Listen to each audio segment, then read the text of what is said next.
Hi everyone, if you are somebody who has PowerPoint documents that you then export to Word for handouts and or workbooks, and you are manually keeping those in sync by pasting manually your PowerPoint slide updates into Word, this hack that I presented at the Learning Solutions 2015 conference is for you, because there is a much better way to keep those items in sync than manually.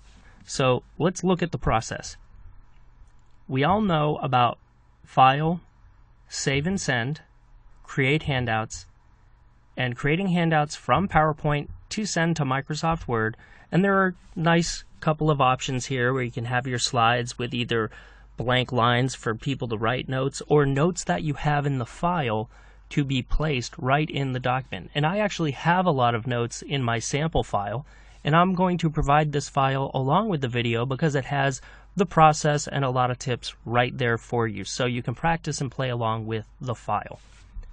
So I'm going to actually create a file with the notes below the slides. And most people do know about this window and the top half. What many people have missed, unfortunately, is the power of the second half of this window.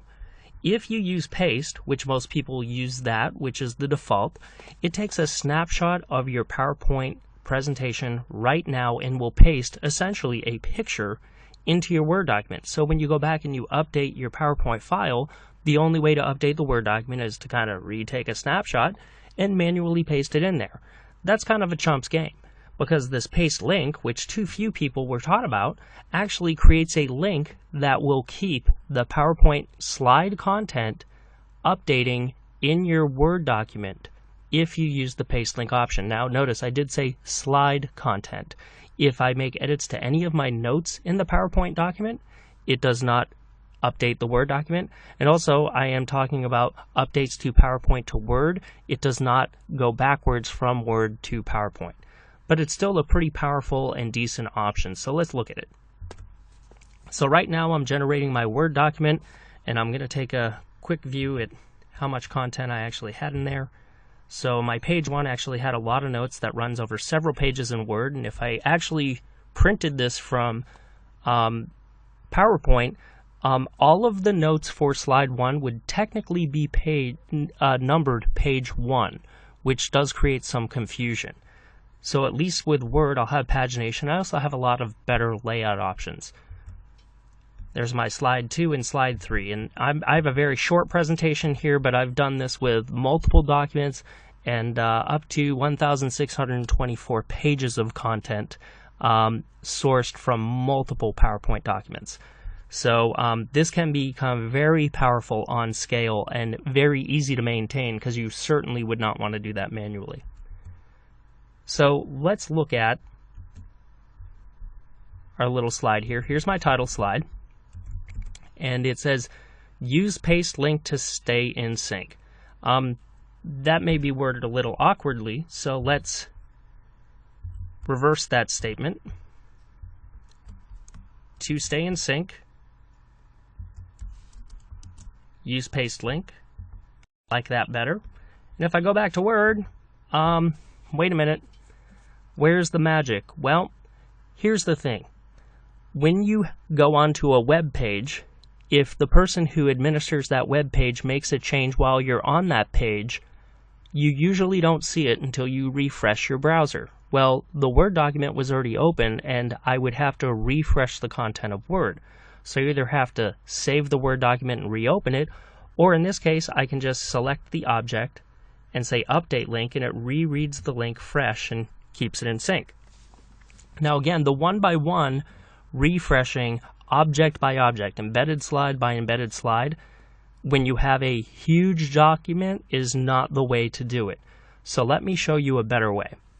Okay, so I'm going to save my document, and when I close it, it's going to save that snapshot in time, which you can see the layout here in my PowerPoint file. Now let me make some pretty extreme changes to this so you can really see the power on scale of the big changes. So I'm going to get rid of this text block altogether and move some of the content down here and really make it quite different. You can obviously see the text itself has changed, the layout of the file has changed. Again, you can do whatever you want to your content here. That is not really the point. The point is that whatever I am doing to the slides should, when I reopen the Word file, read in the file fresh, which is great because I've made a lot of changes, and if I did this on scale with 50, 100 slides, when I go back to my Word document and go to open it up here, it's going to say, hey, this has links that refer to other files. Gee, wonder what that could be. And again, it doesn't just have to be one PowerPoint file. You can actually have multiples. I actually had training over 24 modules where we had 24 unique slide sets. Each one of them was a separate class that was presented, but the workbook was one unified unit. So it's actually a really handy trick that you could do this and say, yep, let's update them, and when it reads all of the files in, it takes all of the changes in at the slide level. Now that is much better than going through page by page and trying to maintain all of that manually. And again, this can be done on scale. I assure you, 1,624 pages later, I was not doing that manually. I was using this hack.